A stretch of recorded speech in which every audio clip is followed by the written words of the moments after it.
So I wanted to make a video again. It's been a while. It's been almost a week. I was thinking about the fact that I was really fortunate that when my oldest son was diagnosed on the spectrum, that my husband was receptive, and so was I, to the needs that were in place, that what we needed to do to help him. And we had answers as to why things were going the way they were and why he was struggling the way he was. But then it came through all the study that I had been doing with my different degrees and with my different classes. I discovered not all marriages are created the same, and not all spouses are receptive and accepting of a diagnosis. Very fortunate that I am with someone who is very accepting, who actually was relieved. I asked him today what was his thoughts. I told him about my reaction when our oldest son, was diagnosed with autism, and how I cried a lot at first because I was trying to wrap my head around what I thought I had lost when in reality I'd gained way more than I thought was lost.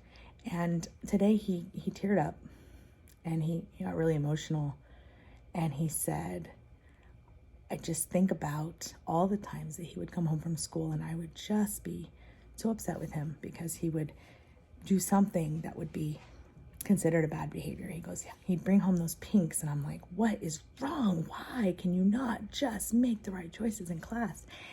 And as he's tearing up, he says, but I had finally an answer as to why. And he goes, and I no longer felt like I needed to punish him or I needed to get to the bottom of why he's doing it, and instead figure out how to get him to change the way he does it. And it was really relieving because that's exactly how it went down with us.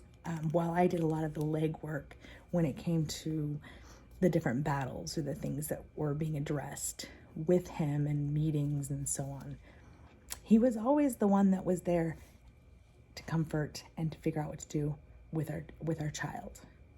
So while I was fighting the big fight and figuring out how to get him what he needed, it was his dad, it was my husband that would come in and take care of the softness that he needed. So what do I want to get, what point do I want made right now is simply this.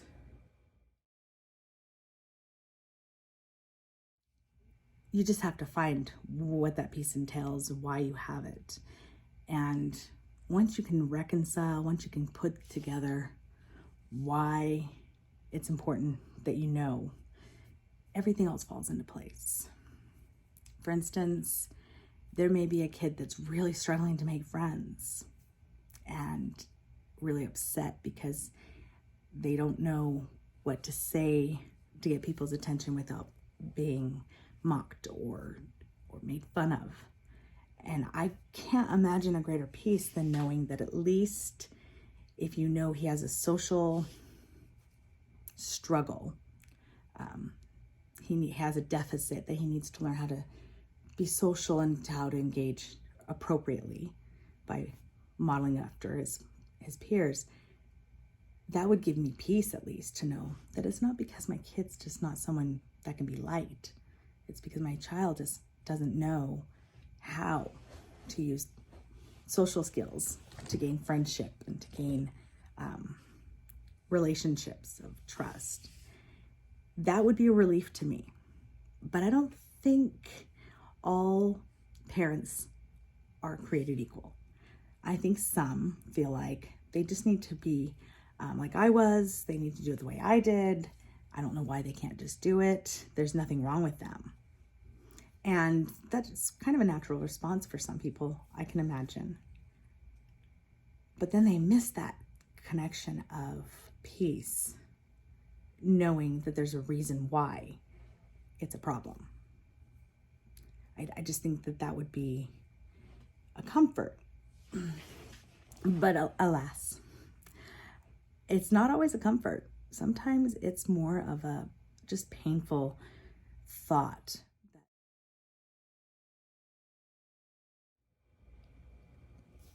Give your child a chance.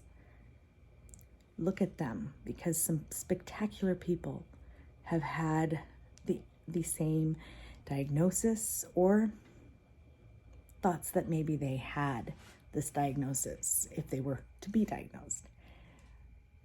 The disability is really, I don't think, a fair way to say what's going on when you're on the spectrum, because my son has shown above and beyond that he's more capable than anyone else I've ever met. Having the diagnosis does not mean that there's something wrong. It means there's something that's finally going to be right. If you're struggling with the idea of your child being on the spectrum, or if you really just don't see it, that's always a possibility too.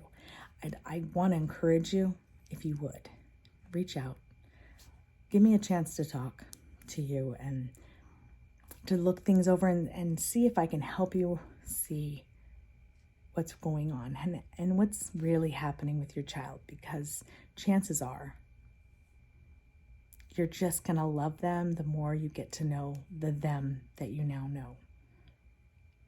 It's rough hearing that there might be a deficit, or there might be something that's going to cause them to have moments of struggle. But not knowing why a child's doing something is far worse than realizing why they're doing it and that it makes them more different than you expected.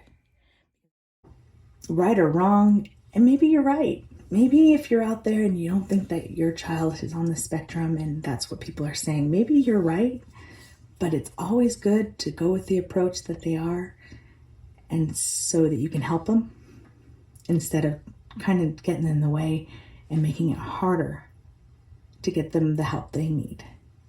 There's a very small window of time when they're small and they're manageable, where it's easier to help them with interventions to improve on their lives. Not that you can't when they're older, not that you can't work on it or, try to make it right. But it just seems that if you have the opportunity to start young, it's the best time to start. That's why early intervention is so important. Finding that child at a young enough age to help with the developmental delays that are occurring for a child on the spectrum. So even if you're doubtful, and even if you're struggling with the idea of the diagnosis, look at it as a small window of time that you can do whatever you need to do to help them get in the right place for the rest of their lives. And please, if you need my assistance, if you need help figuring out how to navigate it, reach out, because I will definitely make sure that I'm available to respond. And I don't think that any parent should have to struggle with the idea of having a child with a disability that they don't understand or that they can't wrap their head around without someone there to help them. And that's what I'm here for, and that's why I'm doing this video. I'm Rachel, and this is my jam.